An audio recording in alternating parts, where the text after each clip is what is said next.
بسم اللہ الرحمن الرحیم۔ السلام علیکم معزز ناظرین، آج کی اس ویڈیو میں ایک واقعہ آپ سے شیئر کیا جائے گا جس میں زنا سے بچنے کا اچھا انعام ہے۔ حضرت ابن عباس رضی اللہ تعالیٰ عنہ حضرت خباب بن احبار سے نقل کرتے ہیں کہ انہوں نے بتایا کہ بنی اسرائیل میں ایک صدیق تھا جو عبادت میں منفرد مقام رکھتا تھا۔ یہ ایک عرصے تک اپنی خانقاہ میں عبادت کرتا رہا۔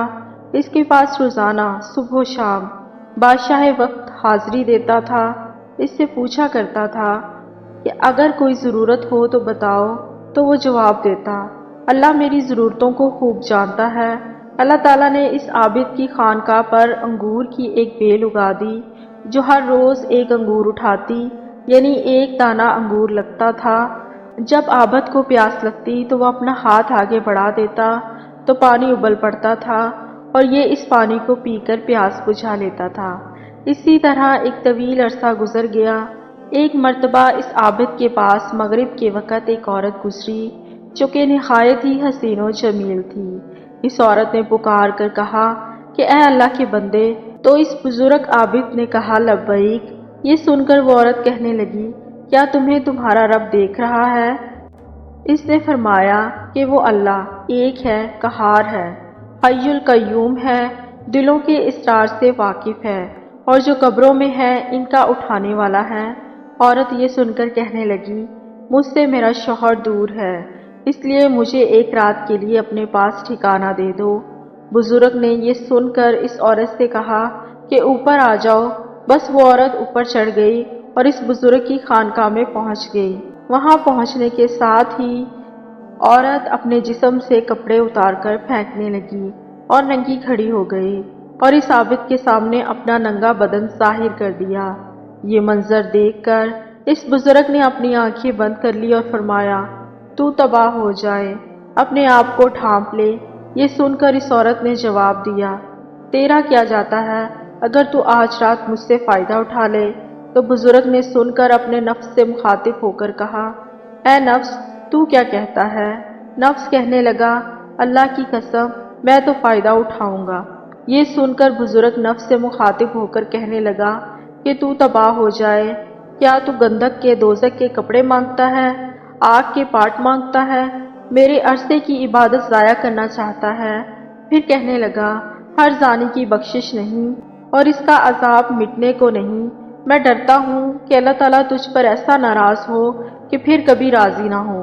لیکن اس بزرگ کے نفس نے اس کو اس عورت کے متعلق خوب بہکایا، تو بزرگ نے نفس سے مخاطب ہو کر کہا، میں تیرے سامنے دنیا کی چھوٹی آگ پیش کرتا ہوں، اگر تو اس کو برداشت کر گیا تو اس رات اس لڑکی سے نفع حاصل کر لوں گا۔ حضرت خباب بن احبار فرماتے ہیں کہ اس بزرگ نے یہ کہنے کے بعد دیے کو تیل سے بھر دیا اور بتی کو موٹا کر دیا۔ اس بزرگ کو وہ عورت بھی دیکھ رہی تھی، اس بزرگ کی اپنے نفس سے گفتگو بھی سن رہی تھی۔ پھر اس بزرگ نے چراغ کو جلانے کے بعد اپنا ہاتھ اس جلتی بتی پر رکھ دیا۔ یہ بتی جل رہی تھی لیکن اس بزرگ کے ہاتھوں کو نہیں جلاتی تھی۔ یہ دیکھ کر بزرگ چیخ کر کہنے لگا، تجھے کیا ہے، جلاتی کیوں نہیں؟ تو وہ بتی اس کا انگوٹھا کھا گئی، یعنی جل گیا، پھر اس کی انگلیاں کھا گئی، پھر اس کا ہاتھ کھا گئی۔ یہ منظر دیکھ کر اس عورت نے زوردار چیخ ماری اور دنیا سے کوچ کر گئی۔ پھر اس بزرگ نے اس عورت کے جسم کو اس کے کپڑوں سے ڈھانپ دیا۔ صبح ہوئی تو ابلیس لعین نے چیخ کر کہا، اے لوگو، فلاں بیٹی سے فلاں عابد شخص نے زنا کیا اور زنا کرنے کے بعد اس کو قتل کر دیا۔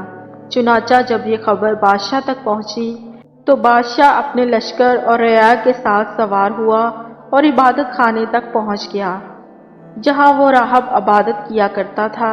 وہاں پہنچ کر بادشاہ زور سے چیخا تو عابد نے اس کو جواب دیا۔ بادشاہ نے عابد سے پوچھا کہ فلاں کی بیٹی فلاں کہاں ہے؟ عابد نے کہا کہ یہیں پر میرے پاس موجود ہے۔ بادشاہ یہ سن کر عابد سے کہنے لگا، اس کو کہو کہ وہ میرے پاس آئے۔ بزرگ نے کہا کہ وہ مر چکی ہے۔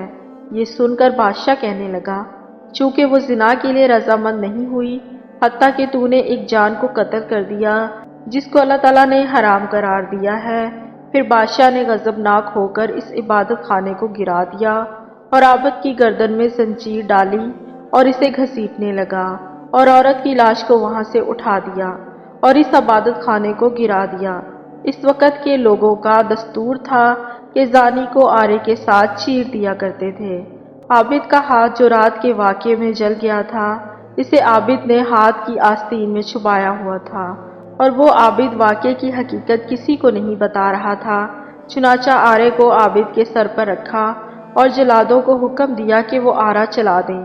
چنانچہ حکم ملتے ہی جلادوں نے تکمیل کی اور آرا چلا دیا۔ جب آرا عابد کے دماغ تک پہنچا تو اس کی آہ نکل گئی۔ اللہ تعالیٰ نے حضرت جبرائیل علیہ السلام کی طرف وحی نازل فرمائی کہ اس کو کہو کہ کچھ نہ بولو، میں تیرا صبر دیکھنا چاہتا ہوں۔ اس کے صدمے نے میرے عرش برادروں کو، میرے آسمان کے مکینوں کو رلا دیا ہے۔ مجھے میرے غلبے اور جلال کی قسم، اگر اس عابد نے دوسری مرتبہ آواز نکالی تو میں آسمان کو زمین پر گرا دوں گا۔ چنانچہ اس عابد نے دوسری مرتبہ آہ نہیں نکالی اور نہ کوئی بات بتائی، حتیٰ کہ اس حالت میں اس کا انتقال ہو گیا۔ چنانچہ جب وہ فوت ہو گیا تو اللہ تعالیٰ نے اس مردہ عورت میں روح ڈال دی جو عابد کا عمل دیکھ کر دنیا سے کوچ کر گئی تھی۔ تو عورت نے لوگوں سے مخاطب ہو کر کہا، اللہ کی قسم، یہ مظلوم ہو کر فوت ہوا ہے، اس نے زنا نہیں کیا تھا اور میں ابھی تک کنواری ہوں۔ اس کے بعد اس عورت نے گزشتہ رات کا سارا واقعہ لوگوں کے سامنے نقل کیا۔ تو یہ سن کر جب لوگوں نے اس کا ہاتھ نکالا تو جیسا لڑکی نے بتایا تھا ویسا ہی جلا ہوا تھا۔ یہ دیکھ کر لوگ کہنے لگے، اگر ہمیں علم ہوتا کہ اصل حقیقت کیا ہے تو ہم کبھی بھی اس کے جسم کو نہ چیرتے۔ عابد دو ٹکڑے ہو کر زمین پر گر پڑا اور لڑکی بھی جیسے پہلے مردہ تھی ویسے ہی ہو گئی۔ پھر ان دونوں کو دفنانے کے لیے قبریں کھودی گئیں تو اس میں کستوری، عنبر اور کافور کی خوشبوئیں مہک رہی تھیں۔ پھر ان کا جنازہ پڑھنے کے لیے ان کی میتوں کو لایا گیا تو ان کو آسمان سے کسی نے منادی کی، صبر کرو یہاں تک کہ فرشتے ان کا جنازہ پڑھ لیں۔ اس کے بعد لوگوں نے ان کا جنازہ پڑھا اور دفن کر دیا۔ پھر اللہ تعالیٰ نے ان کی قبر پر چنبیلی کو اگایا اور لوگوں نے ان کی قبر پر تختہ دیکھا جس پر لکھا ہوا تھا، شروع اللہ تعالیٰ کے نام سے جو بہت ہی بڑا مہربان اور نہایت رحم کرنے والا ہے۔ اللہ عز و جل کی طرف سے اپنے بندے اور اپنے ولی کی طرف سے میں اپنے عرش کے نیچے ایک منبر لگایا ہے اور اپنے فرشتوں کو گواہ بنایا ہے کہ میں اپنے جنت الفردوس کی 50,000 عورتوں سے اس ولی کا نکاح کیا اور میں اپنے فرما برداروں اور مقربین کو ایسے ہی انعام و کرام سے نوازتا ہوں۔